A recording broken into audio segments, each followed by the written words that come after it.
An AEW star is unhappy.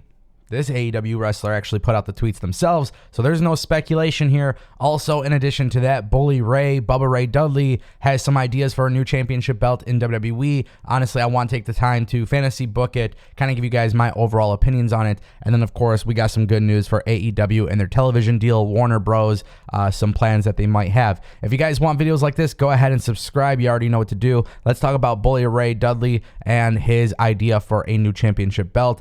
So basically, he was on Busted Open Radio, and he basically pitched out a new title called the Iron Horse Championship, where you're going to have a great worker defended every week on Raw and SmackDown. Now, for those who don't know, WWE has essentially ended the brand split. At least that's what's coming out from multiple people. WWE has plans for Cody, Seth, and all of these Raw superstars to head to SmackDown, and it appears that WWE might be done with the brand split. So the idea here is that instead of an IC title or a US championship belt, there would be one mid-card belt that is constantly defended on television, and you would basically have to be the workhorse. Now, I actually don't really care for this idea, not because I don't think the title should be defended every week, but you have two championship belts, the U.S. title and the Intercontinental Championship belt. Those should be defended regularly, in my opinion. I don't know why you would have to make the unnecessary change of removing these belts and getting a new title belt to just overcompensate for that. Now, also, one thing I want to point out, too, a lot of people forget the Intercontinental Championship has always had a reputation for being like the workhorse title belt. And for so many years, it really was. And then it was very clear in recent memory that WWE really just doesn't give a rat's ass about it. And that's because WWE doesn't put it on television. WWE doesn't have it defended on pay-per-views. Same thing with the U.S. title. And now we have Austin Theory holding the U.S. title. Ricochet's holding the IC title. And yet they still don't mean much. So my opinion is that while I understand the idea of coming up with a new championship belt, you wouldn't even have to do that if you were just taking care of your mid-card belts as they are right now. So just something to mention. If WWE did in fact end the brand split, I guess the idea of just having one mid-card belt could work, but knowing WWE, I don't think that's realistic. I don't think that's possible. And truth be told, I don't know if it's actually going to work because they still have such a large roster, one person carrying one mid-card belt. I just don't know if it's going to work for WWE based on all the hours of programming that they have. All right, guys, now I do want to talk a little bit about Warner Media, Warner Bros. Discovery. Tony Khan actually revealed on the Sports Media with Richard Deitch interview that basically there are plans for the Warner Bros. Discovery. That is such a mouthpiece. Warner Bros. Discovery executives will be meeting with Tony Khan essentially at the Forum in LA. So they're going to be doing obviously Dynamite and stuff like that. They're going to come out for the whole experience, and they're throwing an event for AEW. So they are there to support AEW. I think a lot of people are still talking about this television deal in the future and everything. As you guys know, we have been following this on a weekly basis, and the reason why I'm bringing that up is because on a weekly basis, it feels like there's some sort of new information out there. And yet every time we're talking about this, there are still people who are naysayers in regards to the AEW television deal. I don't know if there's like a bias there where people just want to see them taken off TV or whatever it may be. I think what we need to look at is how Warner Bros. Discovery supports AEW and not so much of the ratings going up and down or the key demographics and stuff like that. I also think one major piece to this puzzle is ROH. As you guys know, I talked about it in a previous video about Impractical Jokers being included on the Fan Fest weekend for AEW, and Impractical Jokers is mostly on True TV. And I always have believed, hey, ROH could be a show for True TV. Now, what I would say is if AEW continues to have these great relationships with Warner Bros. Discovery, then I would expect ROH to have a TV deal.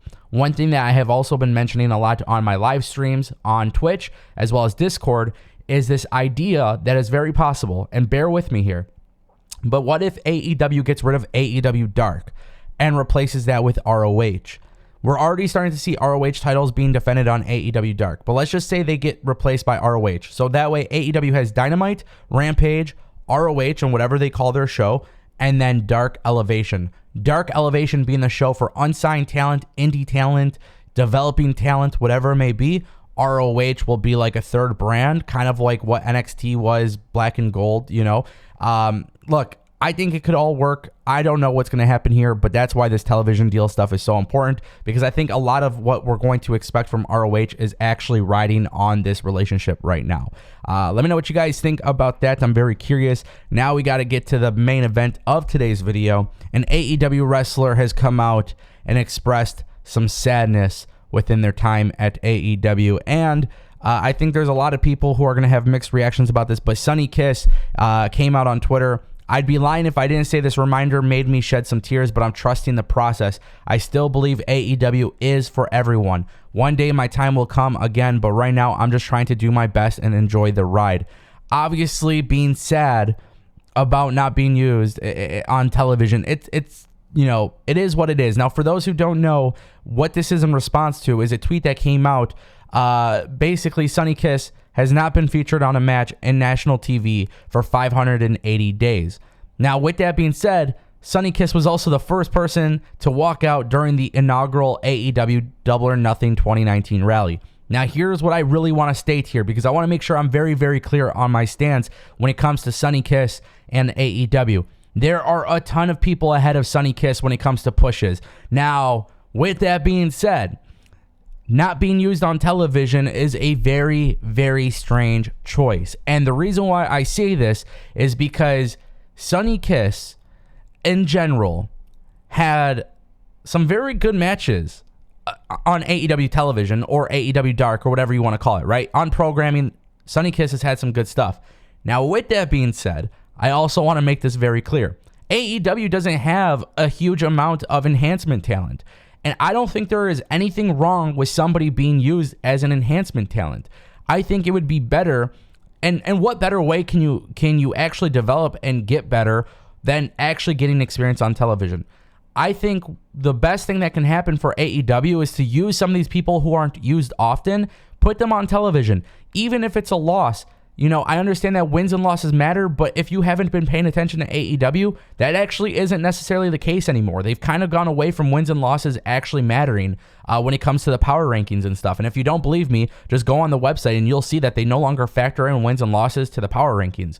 So with that being said, that's actually a way for AEW to say, hey, Sonny Kiss, you haven't been used in a while. Go ahead and be used as a enhancement talent.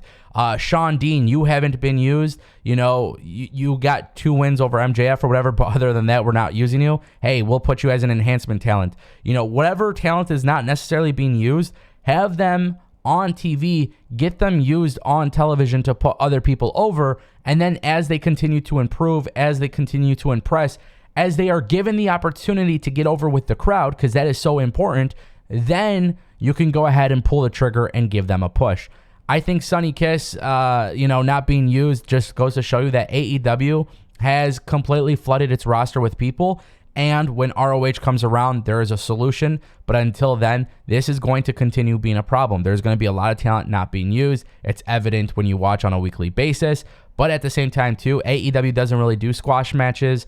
I think, and it's not just particularly Sonny Kiss, but it's okay to have squash matches. It's okay to have some of your talent who haven't been used to be put on TV. That's my stance. Let me know what you guys think. All in all, hopefully Sonny Kiss comes back ready to go. If you guys didn't see the Sonny Kiss, Joey Janela stuff, it's on YouTube. Go back and watch it. I highly recommend it. Let me know what you guys think down below.